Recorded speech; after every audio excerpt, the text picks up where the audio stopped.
Halo semuanya, perkenalkan nama saya Igusti Agung Intan Utami Putri dengan NIM 21055510020.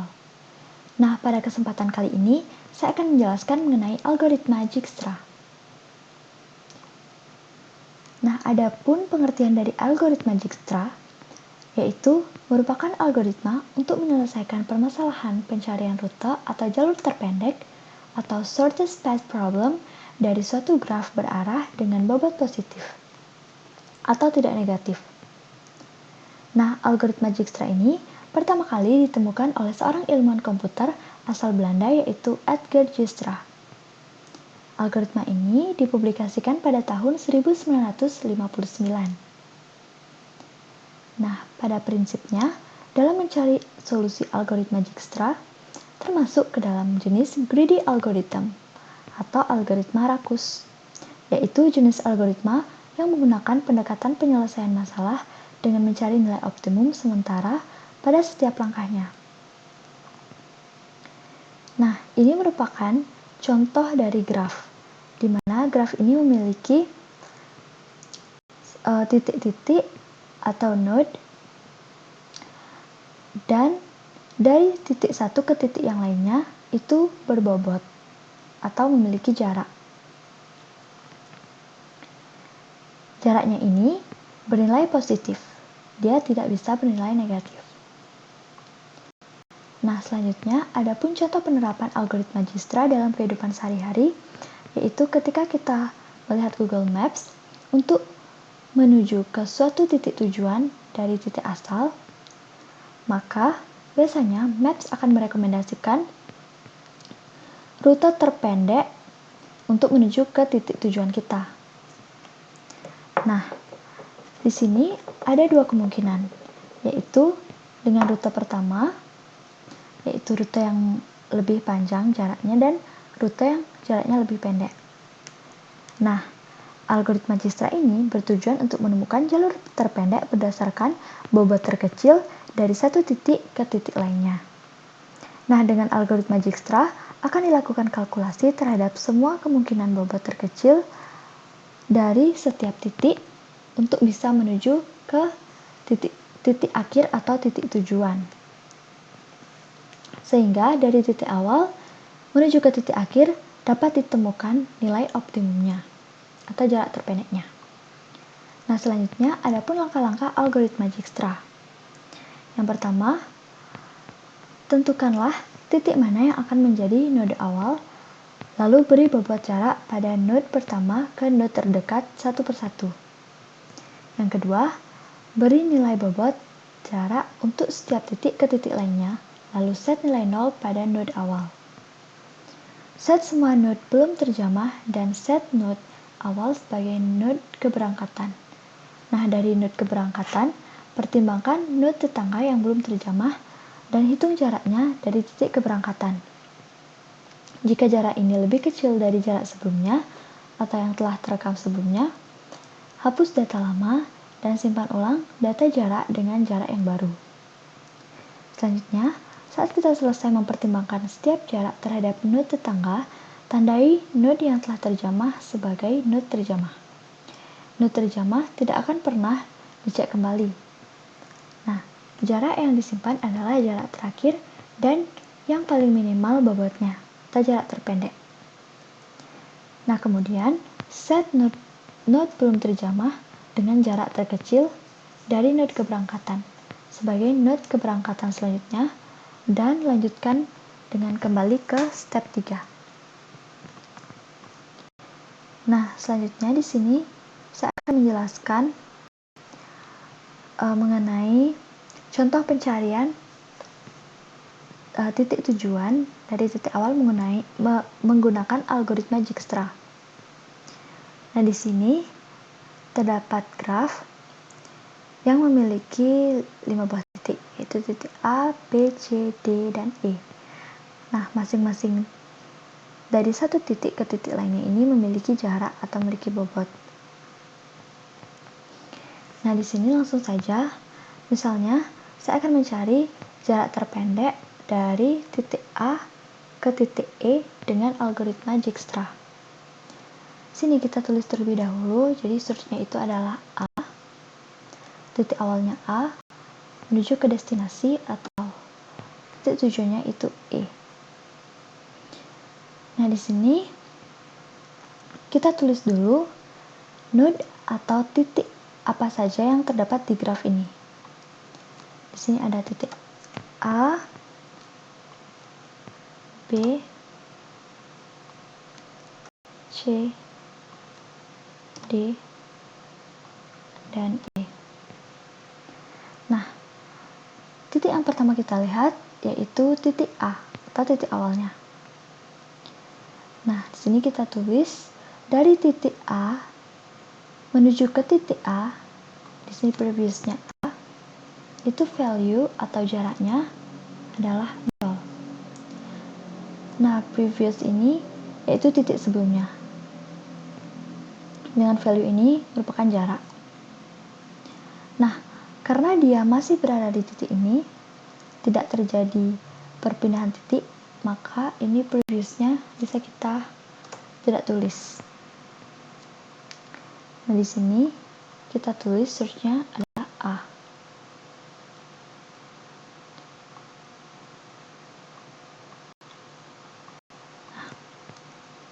Dari titik A ini akan ada dua kemungkinan, yaitu dia akan menuju ke titik B dan ke titik C. Jadi kemungkinan pertama dia akan menuju ke titik B dengan jarak 3. Di sini saya akan tulis previousnya yaitu dari titik A ke titik B dengan jarak 3. Di sini juga dengan real path ini adalah titik yang dilalui yaitu AB dan jaraknya 3. Nah, setelah itu dari titik A ini kemungkinan keduanya itu menuju ke titik C. Jadi di sini tulis source-nya A, destination-nya C dengan real path AC dan jarak 1. Di sini juga kita tulis dari previous-nya yaitu A ke titik C, ke node C dengan value-nya yaitu 1. Nah, karena semua kemungkinan percabangan di titik A ini telah kita uji, maka titik A ini kita tandai sebagai titik yang telah dikunjungi. Nah, tujuan penandaan ini yaitu berfungsi agar ketika ada percabangan lagi, kita tidak akan kembali ke titik A ini lagi. Karena dia sudah pernah diuji sebelumnya. Nah, di sini juga kita beri tanda bahwa dia merupakan titik yang sudah pernah dikunjungi. Nah, di visited ini juga kita tuliskan A. Nah, selanjutnya ini kita bisa bebas memilih apakah menuju ke titik B dulu atau ke titik C. Di sini saya akan coba memposisikan di titik B. Di sini kita tulis source-nya itu adalah B. Nah, destinasinya atau kemungkinannya dari titik B ini ada 4 kemungkinan, yaitu yang pertama kembali ke titik A, ke titik C, ke titik D, atau ke titik E. Nah, karena titik A ini sudah kita pernah kunjungi sebelumnya dan sudah diuji, maka kita tidak akan kembali ke sana. Jadi kita hanya akan menguji 3 titik, yaitu C, D, dan E. Jadi yang pertama kita tulis destinasinya di sini titik C dengan real path-nya yaitu A, C, dan A, B, dan C dengan jaraknya yaitu 3 ditambah 7, 10. Nah, di sini kita cek. Kan titik tujuan kita titik C. Kita cek di sini titik C-nya. Nah, ternyata di sini dari titik sebelumnya yaitu titik A, dari titik A ini menuju ke titik C itu jaraknya 1. Sementara di sini dari titik A juga melalui titik B, kemudian ke titik C, itu jaraknya 10. Nah, karena jarak yang ini merupakan jarak yang lebih panjang, nilai ini kita tetapkan. Kita biarkan saja, karena dia yang lebih pendek. Jadi, kita lanjut saja. Kemungkinan B yang kedua yaitu menuju ke titik D. Nah, dengan real path-nya itu ABD dan jaraknya yaitu 3 ditambah 5, 8. Di sini kita cek lagi untuk menuju ke titik D, itu node D. Nah, di sini belum ada. Jadi kita di sini tulis previousnya yaitu dari titik B. Dengan jaraknya ini, itu 8. Kemudian kita cek kemungkinan yang ketiga dari titik B ini. Nah, dia akan ada kemungkinan untuk menuju ke titik E. Jadi di sini kita tulis source-nya itu adalah B dengan destinasinya E, dengan real path-nya ABE, dan jaraknya itu 3 ditambah 1, itu 4. Nah, di sini kita cek lagi dari titik E ini. Nah, karena belum ada yang mengujinya sebelumnya, jadi di sini kita tambahkan previousnya B dengan values-nya 4. Nah, karena semua kemungkinan dari titik B ini telah kita uji, maka titik B ini kita tandai sebagai node yang sudah pernah dikunjungi. Ini kita tandai supaya nanti kita tidak balik lagi ke titik B. Nah, di sini di visited juga kita cantumkan titik B. Nah, setelah dari titik B, kita menuju ke titik C. Nah, dari titik C ini, kemungkinannya hanya ke titik D. Kenapa? Karena titik A dan titik B ini telah kita kunjungi. Jadi di sini, source-nya adalah C dengan destinasinya yaitu titik D, dengan real path-nya yaitu ACD, dan value-nya itu 1 ditambah 2. Sini 3. Nah, kembali kita lakukan pengecekan di titik D ini. Nah, di node D ini. Nah, di sini untuk menuju ke titik D dari titik B, dari titik A melalui titik B, sini. Nah, untuk menuju ke titik D melalui titik B dari titik A, itu kan jaraknya 8. Sementara di sini untuk menuju ke titik D dari titik A melalui titik C itu bernilai 3. Karena jarak yang ini lebih pendek, maka ini saya ubah. Berarti di sini previous-nya menjadi C dengan nilainya yaitu 3. Nah, karena di titik C ini dia tidak bisa kemana-mana lagi karena semua kemungkinan telah diuji, maka ini kita beri tanda bahwa dia sudah diuji atau sudah pernah terjamah. Nah, di sini juga di visited-nya kita tambahkan titik C. Nah, titik yang terakhir yaitu titik D. Sini berarti kita tulis dari source-nya titik D menuju ke titik E, karena titik A, B, dan C sebelumnya sudah kita uji, jadi dia hanya bisa menuju ke titik E. Tulis E dengan real path-nya yaitu A, C, D, E. Sini A, C, D, dan E. Nah, jaraknya itu adalah 10. A ke C 1 ditambah 2, 3, dan ditambah 7 jadi 10. Nah, di sini kita lakukan pengecekan lagi dengan destinasi atau node-nya itu yang yang E. Nah, di sini terlihat untuk menuju ke titik E ini, dari titik A melalui titik B, itu value-nya 4. Sementara yang di sini, untuk menuju ke titik E, dia melewati dari titik A ini menuju ke titik E, dia melewati titik C, D, kemudian ke E, nilainya 10. Nah, karena ini yang lebih panjang, maka nilai ini kita tidak ganti. Kita diamkan saja. Nah, sekarang kita beri tanda titik D ini bahwa dia sudah titik yang sudah pernah dikunjungi. Jadi kita beri tanda sini karena sudah tidak ada kemungkinan lagi yang bisa diperiksa. Nah, di sini juga kita tambahkan.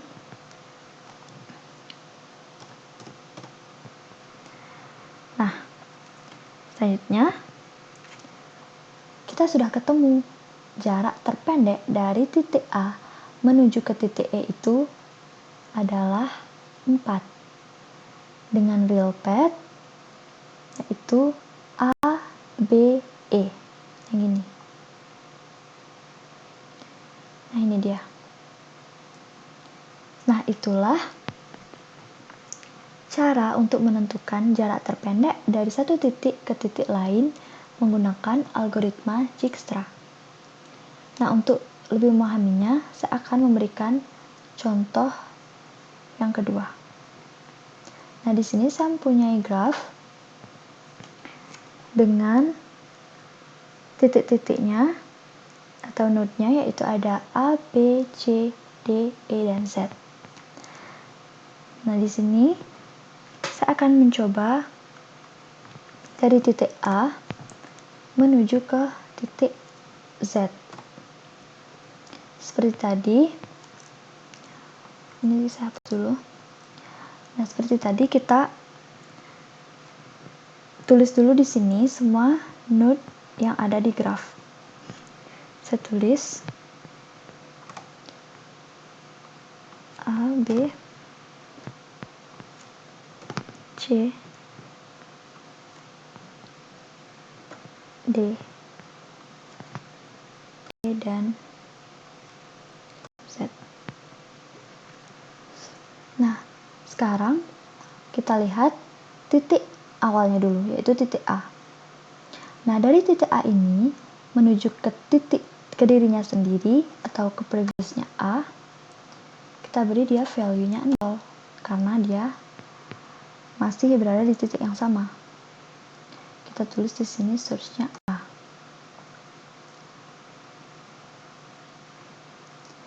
Nah, ini karena dia masih berada di titik yang sama, ini bisa kita hapus atau kita tidak tulis. Selanjutnya, dari titik A ini ada dua kemungkinan, yaitu dia menuju ke titik B atau ke titik C.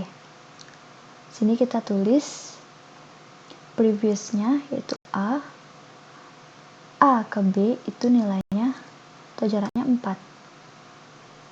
Di sini kita beri destinasinya itu ke B dengan real path atau titik yang dikunjungi itu AB dan jaraknya itu 4. Nah, selanjutnya kemungkinan yang kedua yaitu dari titik A dia menuju ke titik C. Jadi di sini kita tulis source-nya A dengan destinasi atau titik tujuannya C, real path-nya yaitu AC dengan jarak 2. Di sini kita tulis dari previous-nya itu atau titik sebelumnya yaitu A. Untuk menuju ke node C, nah value-nya adalah 2. Selanjutnya, setelah dari titik A ini, karena sudah tidak ada kemungkinan lain, maka ini saya beri tanda. beri tanda bahwa dia adalah node yang sudah pernah dikunjungi. Di sini kita tulis visitednya A. Nah, ini juga kita tandai.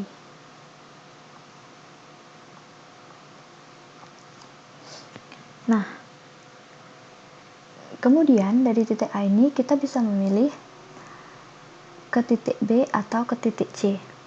Nah, di sini saya akan memposisikan di titik C terlebih dahulu. Jadi di sini kita tulis source-nya yaitu adalah C. Nah, dari titik C ini akan ada 1, 2, 3, 4 kemungkinan. Nah, karena titik A atau node A sudah pernah kita uji sebelumnya, maka kita tidak akan kembali ke titik ini lagi. Jadi, destinasi selanjutnya yaitu dari titik C, dia hanya bisa ke titik B, D, atau E. Nah, yang pertama, kita ke titik B dulu dengan real path-nya yaitu ACB dengan jarak 2 ditambah 1 yaitu 3. Nah, sekarang kita cek lagi. Untuk menuju ke titik B, yang ini, dari titik A, nah, kalau dia langsung dari A ke B, dia jaraknya 4. Nah, sekarang kita cek yang di sini. Bagaimana kalau dia menuju ke titik B dari titik A melalui titik C, jadi ACB, ternyata nilainya itu atau jaraknya lebih kecil. Maka yang di sini kita ganti. Jadi ini kita ganti C dengan jaraknya yaitu 3. Nah, kita cek lagi kemungkinan yang kedua. Dari titik C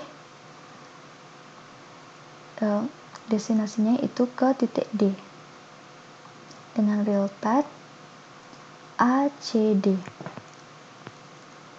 Nah, ini kita lihat jaraknya di sini. ACD 2 ditambah 8 yaitu 10. Nah, di sini kita lakukan pengecekan lagi untuk menuju ke titik D.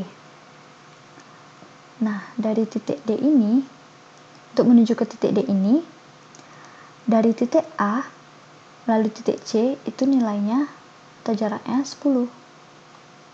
Nah, berhubung di sini belum ada, jadi kita tulis di sini, berarti previous atau titik sebelumnya yang dilalui yaitu titik C. Kita tulis di sini value-nya yaitu 10.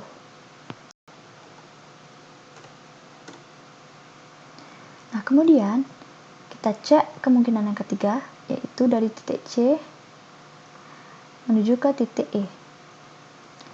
Kita lihat real path-nya ACE. Nah, ini jaraknya 2 tambah 10, 12. Nah, kita cek di sini, berhubung belum ada titik yang diuji, jadi di sini kita tulis previousnya C, atau titik yang dilalui sebelumnya itu C, dengan value kita tulis 12. Nah, karena semua kemungkinan di titik C ini sudah kita coba, maka titik ini saya tandai sebagai titik yang telah dikunjungi. Nah, ini kita tulis visitednya AC. Ini juga kita beri tanda bahwa dia sudah pernah dikunjungi.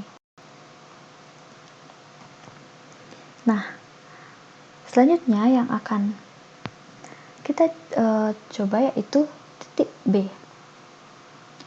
Jadi di sini saya akan tulis source-nya itu B. Dari titik B menuju ke destinasinya, dia hanya bisa ke D. Kenapa? Karena titik C dan titik A ini sudah kita beri tanda sudah pernah dikunjungi. Jadi supaya dia tidak balik lagi ke sana, nguji lagi, maka titik yang bisa dilalui oleh B ini yaitu ke D. Dengan real path-nya yaitu A, C, B, D. Dan jarak yang dilalui yaitu 8. Nah, mengapa di sini tidak A, B, D? Kenapa A, C, B, D? Karena di sini sudah terlihat bahwa titik atau jarak terdekat untuk menuju ke titik B ini itu melalui titik C. Lalu titik C dulu, dari titik A ke titik C baru ke titik B. Ini jaraknya 3. Sementara kalau kita dari titik B ini, maksud saya titik B ini dari titik A itu jaraknya 4. Nah, dia jaraknya lebih panjang. Sesuai yang sudah kita catat tadi di sini, bahwa dari titik B jarak terpendeknya itu dari titik A ke titik B, jarak terpendeknya itu melalui titik C. Jadi kita pakai yang A, C, B. Nah, di sini berarti ACBD real path-nya dengan jaraknya itu 8. Kita cek di sini titik D. Nah, ini titik D. Kita lihat previous-nya. Di sini dari titik C. Ternyata nilainya value-nya 10. Dan ini nilainya lebih panjang daripada yang ini. Jadi ini kita ganti dia menjadi previous-nya itu B. Dan di sini kita ganti value-nya menjadi 8. Nah, setelah itu, karena semua kemungkinan yang ada di titik B ini sudah kita periksa, maka titik B ini kita tandai sebagai titik yang telah dilalui atau telah dikunjungi. Sini juga kita tandai. Sini visitednya kita tambahkan ACB. Nah, titik selanjutnya yaitu titik D. Dari titik D ini kemungkinannya dia akan menuju ke titik E atau ke titik Z. Karena titik B, C, dan A itu sudah pernah dikunjungi. Jadi sekarang di sini dari titik D itu destinasinya E. Nah, titik D ini itu menuju ke titik E dengan real path-nya ACBDE dengan jaraknya di sini AC B D E. Itu jaraknya adalah 10. Nah, kita cek kembali di sini, ternyata ini lebih pendek untuk menuju ke titik E. Maka di sini kita ganti previous-nya menjadi D.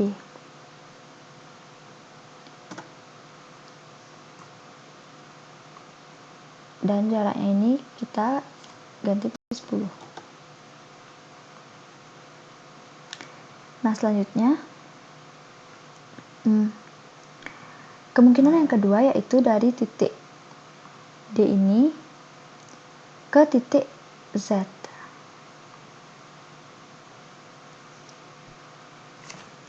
Titik D ke titik Z. Nah, di sini real path-nya itu adalah ACBDZ. A, C, kemudian B, D, dan Z. Dengan jaraknya yaitu 16. Kita lihat di sini bahwa titik Z itu belum pernah ada yang menguji. Jadi di sini kita tulis previousnya itu atau titik sebelumnya itu titik D dengan value-nya yaitu 16.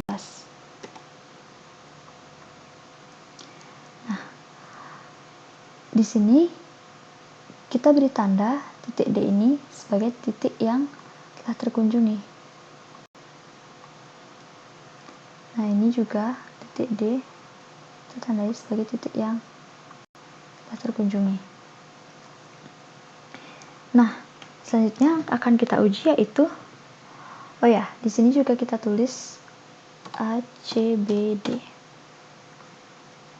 Selanjutnya yang kita kunjungi yaitu titik E atau yang kita uji. Nah, titik E ini hanya memiliki satu kemungkinan, yaitu hanya menuju ke titik Z. Jadi di sini kita tulis source-nya itu E, kemudian destinasinya Z. Dengan real path-nya yaitu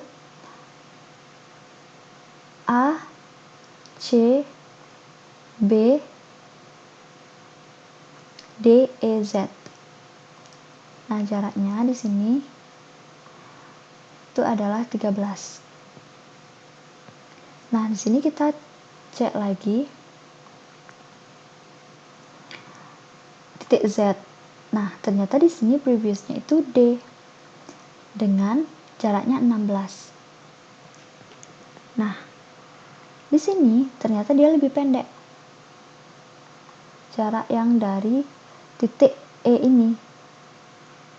Maka di sini kita ganti previousnya menjadi E dengan value-nya itu 13. Nah, karena kemungkinan di titik E ini sudah kita uji, tidak ada kemungkinan lain, maka titik E ini kita beri tanda bahwa dia titik yang telah terkunjungi. Di sini juga kita beri tanda. Nah, jadi sudah ketemu bahwa jarak terdekat dari titik A menuju titik Z dengan menggunakan algoritma Dijkstra yaitu 13 dengan real path-nya yaitu A, C, B, D, E, Z. Jadi dari A, C, B, D, E, Z dengan jaraknya 13. Baiklah, hanya sekian yang dapat saya sampaikan. Mohon maaf apabila ada kesalahan. Terima kasih.